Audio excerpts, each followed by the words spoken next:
All right.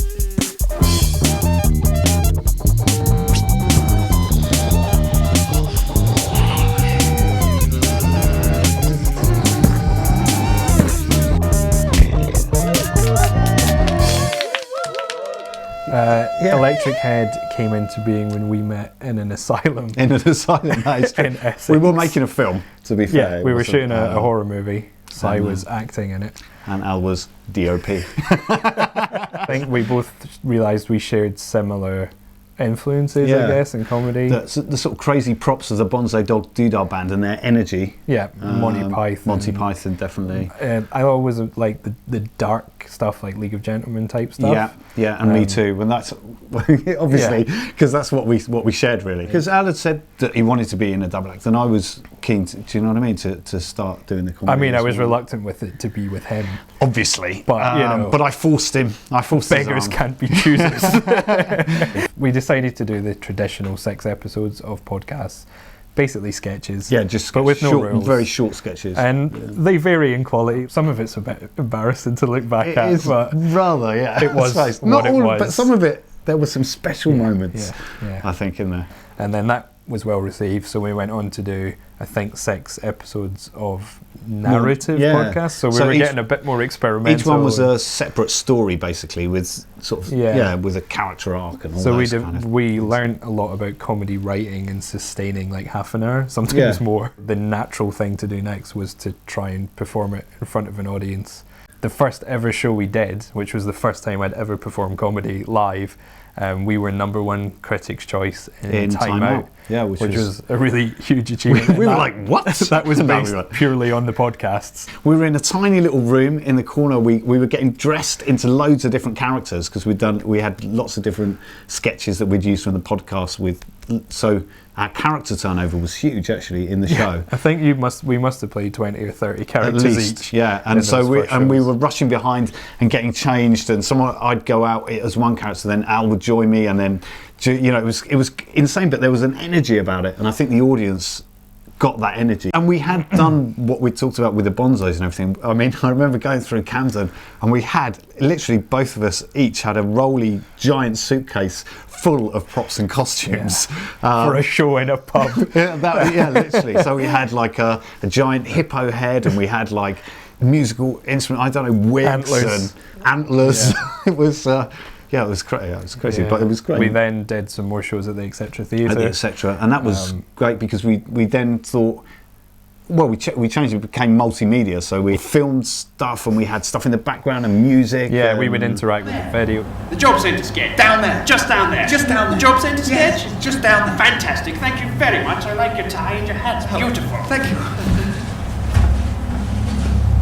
We basically tried to do exactly what we did with the podcast. We had a sketch show first, and then we tried to expand it. Still a sketch show, but just expand the scope. We tried to put on something that was value for money. So after the success of the podcast and the live shows, the next logical step seemed to be TV.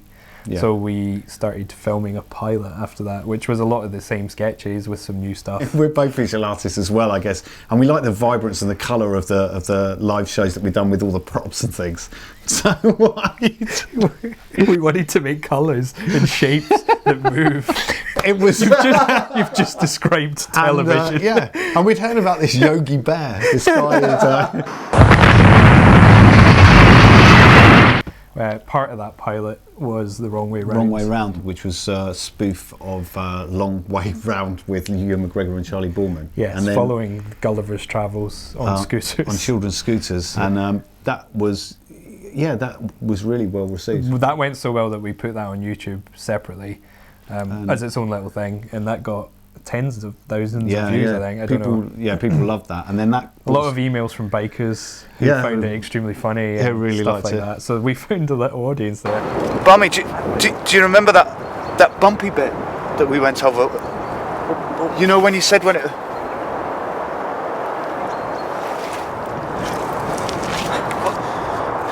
There's bits of skull and bone and corpses all over my tyres.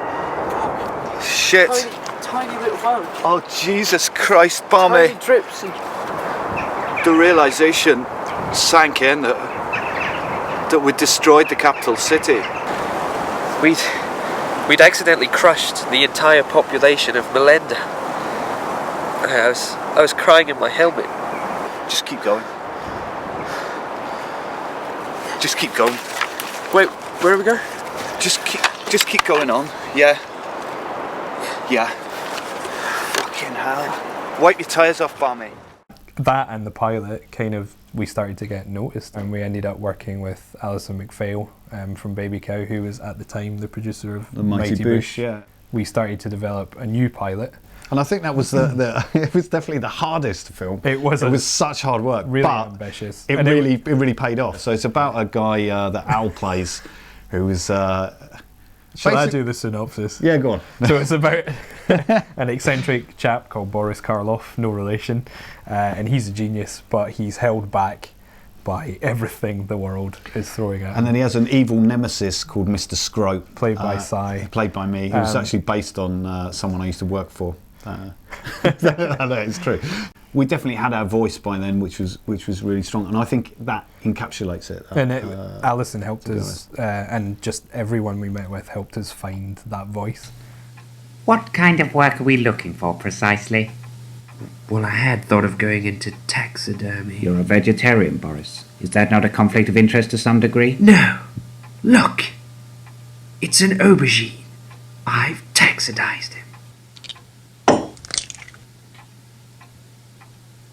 So after the cracks, we went on to write, because we'd found our voice, but we had to learn how to make it as funny as possible and how to just write scripts. So we wrote sitcoms, we wrote all different things, and one thing we wrote is a 6-part series, I think it was, called Invasion, which was about an alien invasion, which obviously is quite a big scope in terms of production. For alien spacecraft. Although, I mean, there's CGI and things like that, but it was then that we thought, well, actually we can do something this big, but only on radio. Yeah, that kind of led us into doing live radio comedy with an audience, which seemed like the best of both worlds. So we ended up doing quite a few of those radio shows, as well as we eventually did a version of the alien invasion out in the high street in Watford, and that was a weird experience because you're trying to be funny to people walking past who do not care.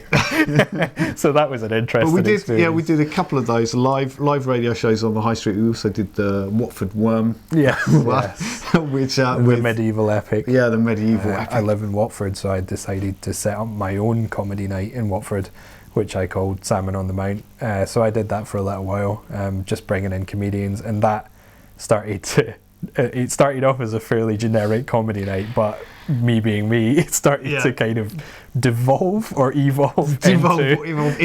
a world in a kind of Electric Head way. So we had a decent crowd every night, and I spoke to Cy because at the time I was saying I've started doing stand-up nights, but they've kind of spiraled and snowballed into something else, which would suit us perfectly. Yeah. So that's when we started to get more Electric Head stuff. Cy came in, played different characters. Yeah. I think they've just got better and better, Salmon, as you know, in terms of like the narrative that runs through the show, and having the different characters in, but then having the stand-ups in as well, and then we've got the house band again. Essentially what we've created is a stand-up night with a narrative.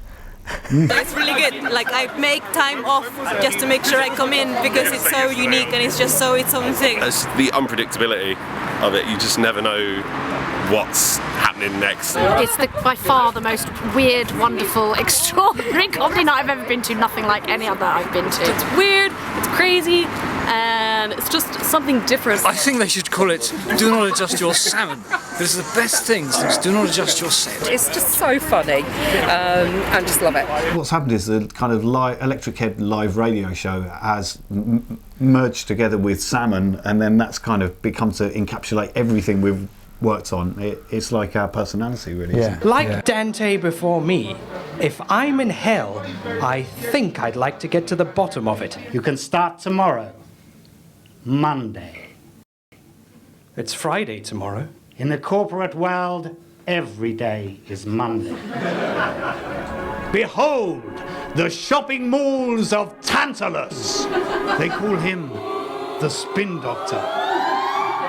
Well, the doctor part's obvious, but why the spin?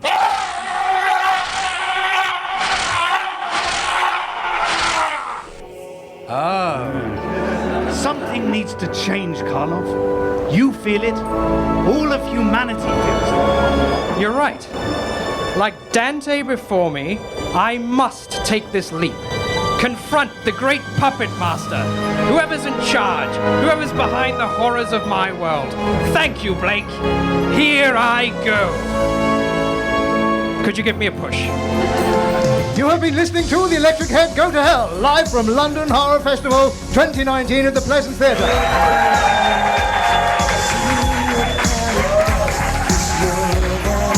Love this. It's the best. I absolutely laughed. I couldn't stop smiling the whole way through. It was fantastic. My face hurts. Best thing I've seen. Oh my god. Smart.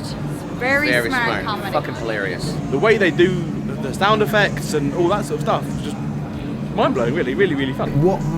How can you define the electric head? It's like a particle in quantum physics, isn't it? Well, I remember we had a discussion way back in the early days recording that podcast of we were trying to decide what we wanted to express, and we talked about, what's the phrase, sitting on a rock that's spinning around a radioactive fireball in a void.